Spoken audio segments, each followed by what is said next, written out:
délibérons pas aujourd'hui sur le Conseil Savoie-Mont-Blanc, mais j'ai reçu une lettre il y a quelques mois déjà dont vous avez eu connaissance de mon collègue au Savoyard qui m'indique sa décision de vouloir dissoudre le Conseil Savoie-Mont-Blanc qui réunit les deux départements depuis 40 ans.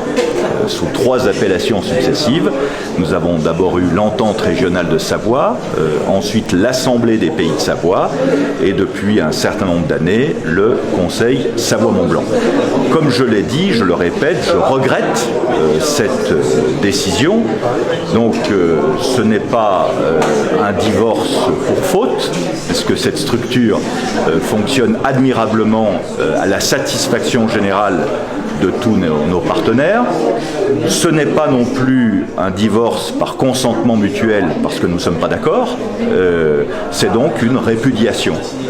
Et nous sommes obligés d'en prendre acte. Donc dans les semaines qui viennent, le département de la Savoie délibérera dans les formes juridiques appropriées pour prendre acte de cette dissolution du Conseil Savoie-Mont-Blanc qui entraînera un certain nombre de conséquences à la fois sur le plan juridique et budgétaire. C'est donc la mort dans l'âme que nous allons prendre cette décision puisque ce n'est pas du tout notre souhait, mais par définition, quand on a une structure interdépartementale, il faut être deux pour qu'elle fonctionne. Et si l'un des partenaires dit nous ne sommes plus d'accord et nous voulons la dissoudre, nous sommes obligés d'en prendre acte. Je le dis avec une très grande tristesse parce que je trouve que c'est un gâchis monumental et qu'on devrait, surtout dans les périodes difficiles que nous vivons en France, en Europe